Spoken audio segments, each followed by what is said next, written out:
नमस्कार, स्वागत है आप सभी का एवं उत्तर प्रदेश में। मैं हूं आपके साथ हर्षदा। आइए नजर डाल लेते हैं इस वक्त की हेडलाइंस पर। दिल्ली दौरे पर रहे मुख्यमंत्री योगी आदित्यनाथ, पीएम नरेंद्र मोदी से की मुलाकात। पार्टी बैठक में भी हुए शामिल। एमएलसी चुनाव में प्रत्याशी और पर किया मंथन।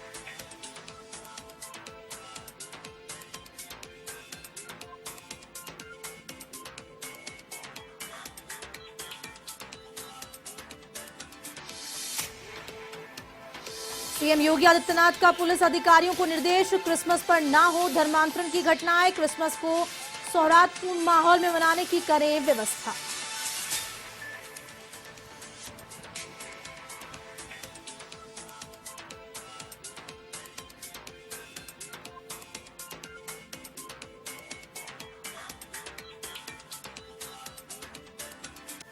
निकाय चुनाव में ओबीसी आरक्षण को लेकर दोनों पक्षों ने दी दलीलें। 27 को सुनाया जाएगा फैसला।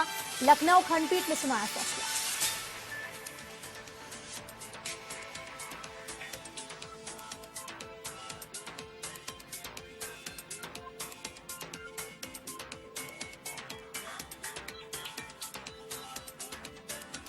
उत्तर प्रदेश में मीट कारोबारियों के 4 ठिकानों पर आईटी और ईडी की छापेमारी। 1200 करोड़ के काले धन का हुआ खुलासा। 1000 करोड़ का नहीं मिला कोई भी हिसाब।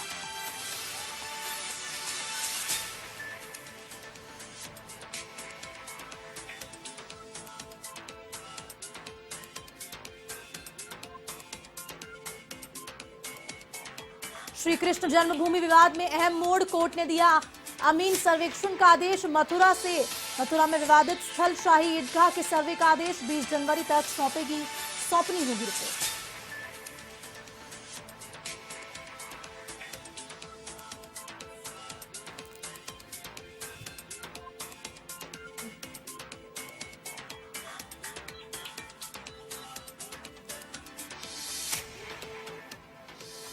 अब खबरें विस्तार से। उत्तर प्रदेश के मुख्यमंत्री योगी आदित्यनाथ ने शनिवार को नई दिल्ली में प्रधानमंत्री नरेंद्र मोदी से शिष्टाचार मुलाकात की। सीएम योगी आदित्यनाथ ने ट्विटर पर मोदी को धन्यवाद देते हुए कहा कि देश सेवा में निरंतर समर्पित रहने वाले आदरणीय प्रधानमंत्री नरेंद्र मोदी जी से नई दिल्ली में शिष्टाचार भेंट कर मार्गदर्शन प्राप्त किया। प्रधानमंत्री जी की ओर से अपना बहुमूल्य समय देने के लिए मेरे दिल की गहराई धन्यवाद। बताया जा रहा है कि मुलाकात के दौरान पीएम नरेंद्र मोदी और सीएम योगी आदित्यनाथ के बीच यूपी में होने वाले शिखर सम्मेलन और यूपी एमएलसी चुनाव को लेकर चर्चा की गई। इसके बाद सीएम योगी ने दिल्ली में हुई बैठक में भी शिरकत की। बैठक में उत्तर प्रदेश बीजेपी के प्रदेश अध्यक्ष भूपेंद्र चौधरी भी मौजूद रहे।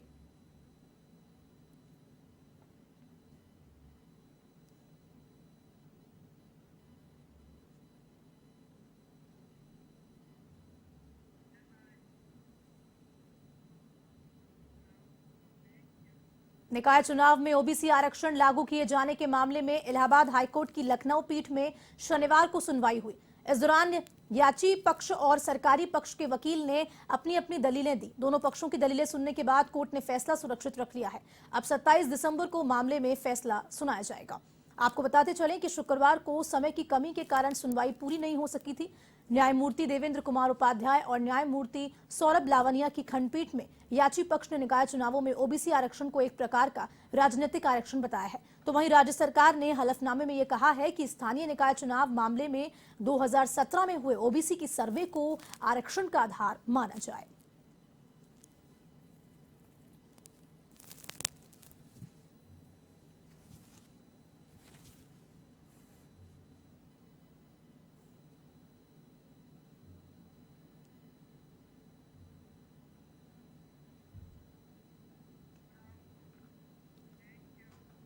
मथुरा के श्रीकृष्ण जन्मभूमि और शाही ईदगाह विवाद में जिला कोर्ट ने बड़ा आदेश दिया है। यहां भी वाराणसी के ज्ञानवापी परिसर की तरह मस्जिद का सर्वे होगा। सीनियर डिवीजन की कोर्ट ने हिंदू सेना की याचिका पर यह आदेश जारी किया है। आपको बता दें कि रिपोर्ट 20 जनवरी को कोर्ट में पेश की जाएगी और सर्वे 2 जनवरी से होगा। हिंदू पक्ष का दावा है कि शाही ईदगाह में स्वास्तिक का चिन्ह मंदिर होने के प्रतीक के साथ ही मस्जिद के नीचे भगवान का गर्भगृह है। पक्षकार मनीष यादव और वकील महेंद्र प्रताप ने कहा कि शाही ईदगाह में हिंदू स्थापत्य कला के सबूत मौजूद हैं। ये वैज्ञानिक सर्वे के बाद सामने आ जाएंगे। अर्जी मथुरा की जिला अदालत में 1 साल पहले दाखिल की गई थी।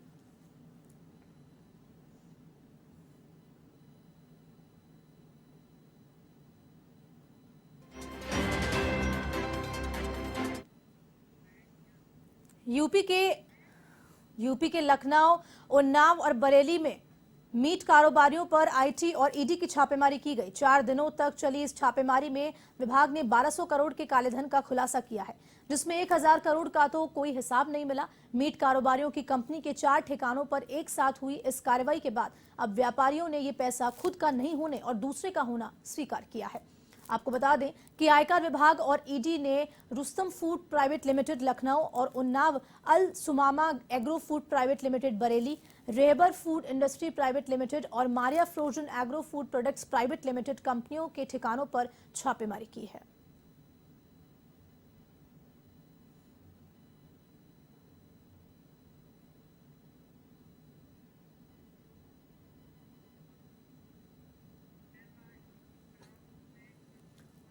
अब खबर उत्तर प्रदेश के रायबरेली से है, जहां अटौरा गांव स्थित बाबू पंडित रामेश्वर प्रसाद द्विवेदी कॉलेज में स्मार्टफोन वितरण कार्यक्रम का आयोजन किया गया, जिसमें मंत्री स्वतंत्र देव सिंह ने स्टूडेंट्स को स्वामी विवेकानंद युवा सशक्तिकरण योजना के तहत स्मार्टफोन्स वितरित किए और ये कहा गया कि आधुनिकता के दौर में स्मार्टफोन स्टूडेंट्स के जीवन में बदलाव लाने का काम करेंगे। और ये भी कहा गया कि योगी आदित्यनाथ की सरकार शिक्षा के क्षेत्र में कई योजनाएं चला रही हैं, जिसमें स्वामी विवेकानंद युवा सशक्तिकरण योजना भी शामिल है।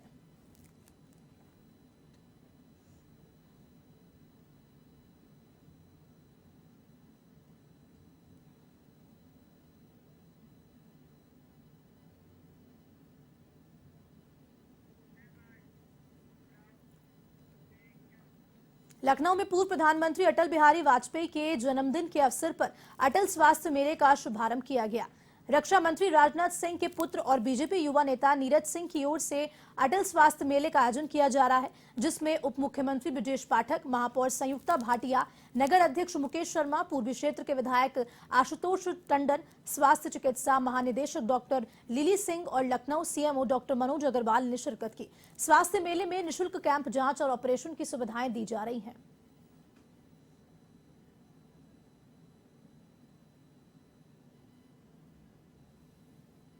राजधानी लखनऊ में जिस तरीके से अटल स्वास्थ्य मेला का आज तीसरा कार्यक्रम है, आपको बता दें कि यहाँ पर जिस तरीके का कार्यक्रम किया गया है तो उसमें हर तरीके की जो स्वास्थ्य व्यवस्थाओं की अगर हम बात करें तो स्वास्थ्य व्यवस्थाओं को लेकर यहाँ पर पूरी तरह से इंतजाम किए गए। जिस तरीके से अगर बात करें हम विकलांगों को लेकर, तो विकलांगों को लेकर आप देख सकते हैं यहाँ पर जिस तरीके से नारायण सेवा संस्थान के द्वारा जो बाइसिकल है इसको वितरण किया जा रहा है। साथ ही साथ हर तरीके की, जैसे यहाँ पर लोग हॉस्पिटल है या जांच की ज़रूरत है, वो जांच और हॉस्पिटल में ऑपरेशन तक की यहाँ सुविधा इस अटल स्वास्थ्य मेला में किया गया रहा। जिस तरीके से अगर बात करें तो ये अटल स्वास्थ्य मेला जो है कहीं ना कहीं अटल बिहारी वाजपेयी जी को श्रद्धांजलि देने के लिए ये आयोजित किया गया है। लखनऊ में जिस तरीके से पहले भी किया जाता रहा है, पहली बार में 10,000, फिर उसके बाद 15,000, आज जिस तरीके से यहाँ पर 25,000 लोग इसके लाभार्थी होते हुए नजर आएंगे।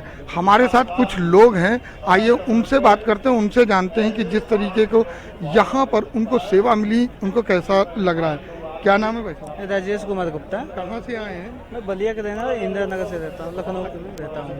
ये कब से आपको ये दिक्कत है? नहीं है तो मेरे तो बचपन से दिक्कत है जी जी। यहाँ पर आपको बाइसिकल दान की गई, कैसा महसूस है? बहुत अच्छा लग रहा है। मनोज मिश्रा के द्वारा हमारे 2-3 दिन से प्रोग्राम चल रहा था, बात विचार हो रही थी कि दिया जाएगा, वितरित किया जाएगा, तो अच्छे मतलब मिला है सुविधा, हमको बहुत अच्छा लगा हमको। तो अभी बात किया गया तो हमारे साथ और भी लोग हैं यहाँ पर। कहाँ से आए हैं? मैं दिलकुशा, पिपरागढ़ दिलकुशा। क्या नाम है? संदीप यादव। अच्छा, कब से पैर आपको दिक्कत है? ये मैं 8 साल का था तब से। यहाँ पे आज जिस तरीके से आपको ये सप्रेम भेंट दिया गया नाम से, कैसा महसूस? बहुत अच्छा फील हो रहा है, ठीक ही है, मतलब कि मनोज भाई के माध्यम से हमको जो है साइकिल मिली, हम इनका धन्यवाद करते हैं। माता जी, कब से आपको कान वाली दिक्कत थी? यही साल और भर से है। अच्छा, यहाँ पर आपको ये सुविधा मिली, कैसा महसूस कर रही हैं? आप राजनाथ जी ने दिलवाए हैं, माननीय जी द्वारा। हाँ, ये बिटिया ने दिलाया। मतलब आपको माननीय राजनाथ सिंह जी के द्वारा मिली है, तो आप राजनाथ सिंह से क्या कहना चाहती हैं? धन्यवाद कहना चाहती हूँ। धन्यवाद कहना चाहती हूँ और काज का यही आखिर किस तरीके से आपको एक ख्याल आया कि इन लोगों को इन सुविधाओं की आवश्यकता है और यहाँ पर ये सुविधाएं मिल सकती हैं? मेरा नाम नंदनी मिश्रा है। मैं जन कल्याण महासमिति की क्रीड़ा सचिव हूँ। माननीय जी द्वारा, माननीय राजनाथ सिंह जी द्वारा ये सब हमको प्राप्त होते हैं और मैं अपने क्षेत्र में अक्सर महिलाओं के साथ ये सब कार्य करने निकलती हूँ। इस समय मैं सैनिटरी पैड का कार्य कर रही हूँ, तो उसमें जब जाते हैं तो बहनों से पूछते रहते हैं कि किसके घर क्या प्रॉब्लम है क्या नहीं। तो मैं एक हफ्ते से यही सर्वे कर रही थी कि किसी घर कोई प्रॉब्लम हो या मतलब कोई घर में विकलांग हो और किसी को सुनाई ना पड़ता हो, तो ये मैं घूम घूम के सर्वे करके ऐसी माताओं को ला के यहाँ इनके आई टेस्ट करवाई हूँ और मशीन दिलवाई हूँ। बाकी आप माताओं से पूछ लीजिए, मैं तो ये समाज सेवा हमेशा करती ही रहती हूँ। और आपने देखा कि किस तरीके से अटल स्वास्थ्य को लेकर यहाँ पर लोगों से बात किया गया। ये हमारे साथ विकलांग लोग थे और साथ में हमारे साथ ये वो लोग थे जिनको कान की मशीनें मिली हैं। जिस तरीके स्वास्थ्य को लेकर अगर बात किया जाए तो ये एक बड़ा मेला माना जाता है। राजधानी लखनऊ में समय समय पर ऐसे कैंप लगते हैं, लेकिन जिस तरीके से हम बात करें तो स्वर्गीय अटल बिहारी वाजपेयी को लेकर, तो ये जो अटल स्वास्थ्य मेला है इसमें कहीं ना कहीं स्वास्थ्य विभाग की बड़ी भागीदारी रहती है, जिसके कारण ये कार्यक्रम लगातार सफल होता हुआ भी नजर आता है। वीडियो जर्नलिस्ट सनोज शर्मा के साथ मैं जय त्रिपाठी, A1 TV लखनऊ। अब खबर यूपी के लखीमपुर खीरी से है, जहां अतरिया निवासी मुनव्वर खान का सूतिया में जलकुंभी के नीचे शव मिला। ऐसे में पुलिस ने शव कब्जे में लेकर मोर्चरी में रखवाया। पुलिस ने बताया कि गत 2 दिसंबर को मुनव्वर अचानक गायब हो गया था, जिसके बाद परिजनों ने गांव के कुछ लोगों पर अपहरण का आरोप लगाकर हंगामा भी किया था। ऐसे में अब शव मिलने पर पुलिस ने पूरे मामले की जांच शुरू की।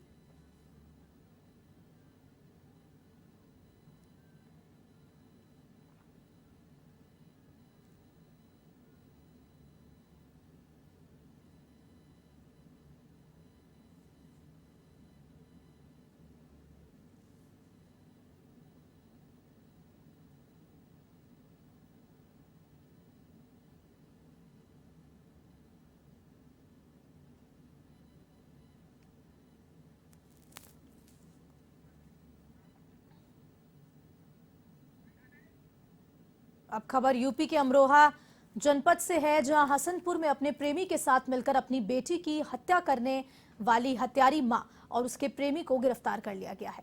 पुलिस ने बताया कि मोहल्ला काला शहीद में 21 दिसंबर को 16 वर्षीय युवती खुशबू वर्मा का शव फंदे से लटका हुआ मिला। ऐसे में उसकी मां ने आत्महत्या की बात कहकर लोगों को गुमराह करने का प्रयास किया, लेकिन मृतक युवती के पिता सुशील वर्मा ने अपनी पत्नी और उसके प्रेमी अनिल पर हत्या का आरोप लगाया, जिसके बाद पुलिस ने मामले की जांच कर दोनों को गिरफ्तार किया। पूछताछ में हत्यारी मां रानी वर्मा ने बताया कि प्रेम संबंधों में बाधा बनने पर खुशबू वर्मा की हत्या की गई। ऐसे में पुलिस ने दोनों को कोर्ट में पेश किया, जहां से जेल भेज दिया गया।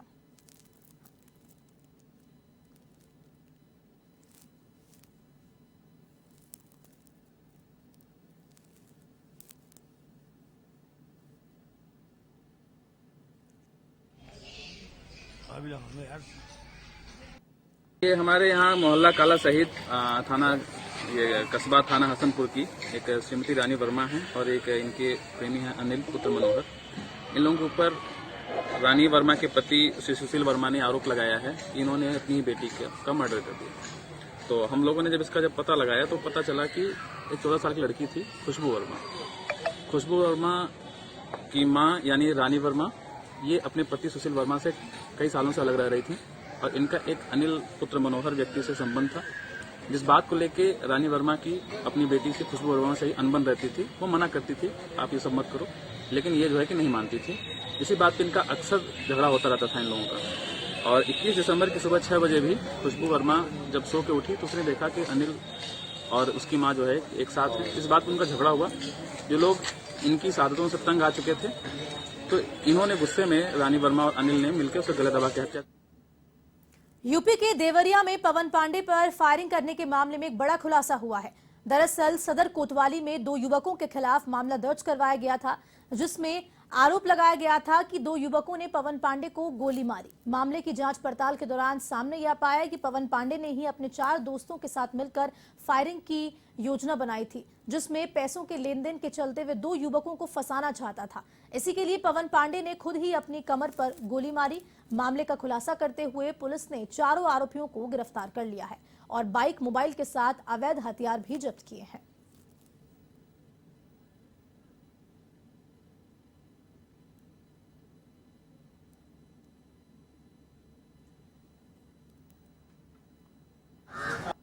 रामपुर कारखाना क्षेत्रांतर्गत एक व्यक्ति के ऊपर जानलेवा हमला करने के संबंध में थाना रामपुर कारखाना पर पंजीकृत अभियोग की विवेचना से पीड़ित व्यक्ति और अभियोग में नामजद अभियुक्त से रुपए के लेन देन के विवाद में जो पूर्व में उनके बीच चल रहा था, नामजद अभियुक्त पर दबाव बनाने के उद्देश्य से पीड़ित व्यक्ति द्वारा अपने साथियों के साथ मिलकर षड्यंत्र कर अपने आप को ही कमर में गोली मारी गई थी, जिसके क्रम में 4 अभियुक्तों को गिरफ्तार करते हुए घटना में प्रयुक्त मोटरसाइकिल, 4 पहिया वाहन एवं देसी तमंचा बरामद किया गया।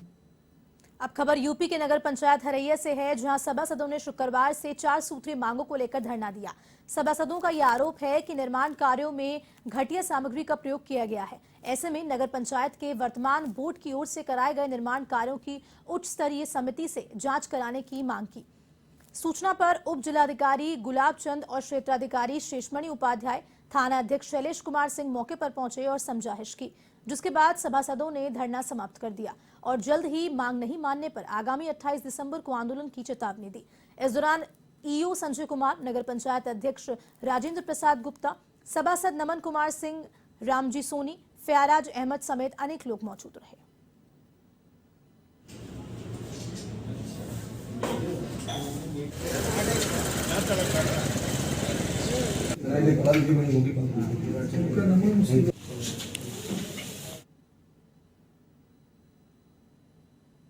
उत्तर प्रदेश के देवरिया जनपद से है, जहां महुआबरी स्थित शंख पुष्पा विद्यालय में बने चर्च का जिलाधिकारी जितेंद्र प्रताप और एसपी संकल्प शर्मा ने निरीक्षण किया और साथ ही जनपद वासियों को क्रिसमस पर्व को लेकर बधाइयां भी दी और आपसी भाईचारे को निभाने की बात को कहा।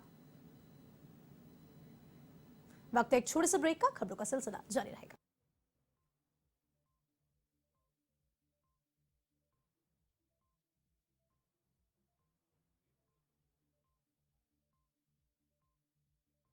जयदीप, तेरी छुट्टी मंजूर हो गई है।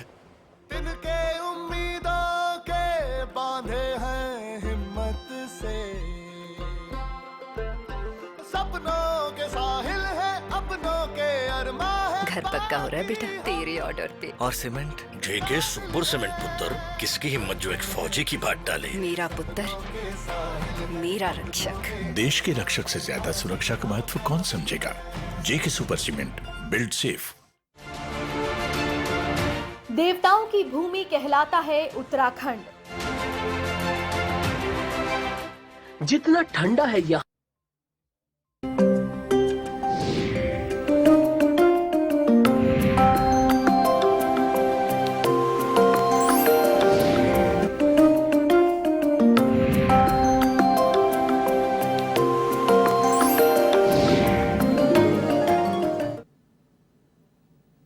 ब्रेक के बाद आपका स्वागत है। खबर यूपी के देवरिया जनपद से है, जहां महू आबकारी स्थित शंख पुष्पा विद्यालय में बने चर्च का जिलाधिकारी जितेंद्र प्रताप और एसपी संकल्प शर्मा ने निरीक्षण किया और साथ ही साथ जनपद वासियों को क्रिसमस पर्व को लेकर भी बधाइयां दी और आपसी भाईचारे को निभाने की बात को कहा।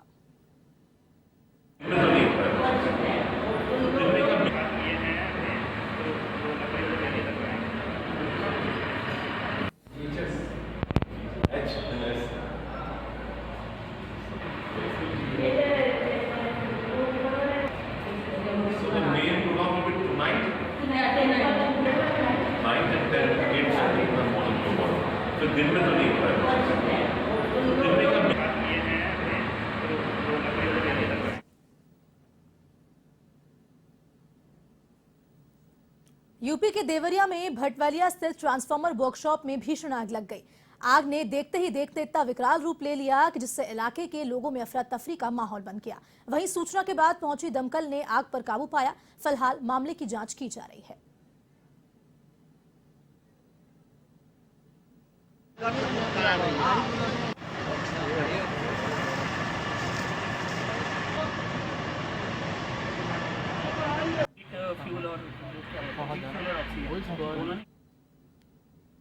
इस बुलेटिन में फिलहाल के लिए इतना ही। देश दुनिया की तमाम खबरों के लिए देखते रहिए A1 TV। नमस्कार।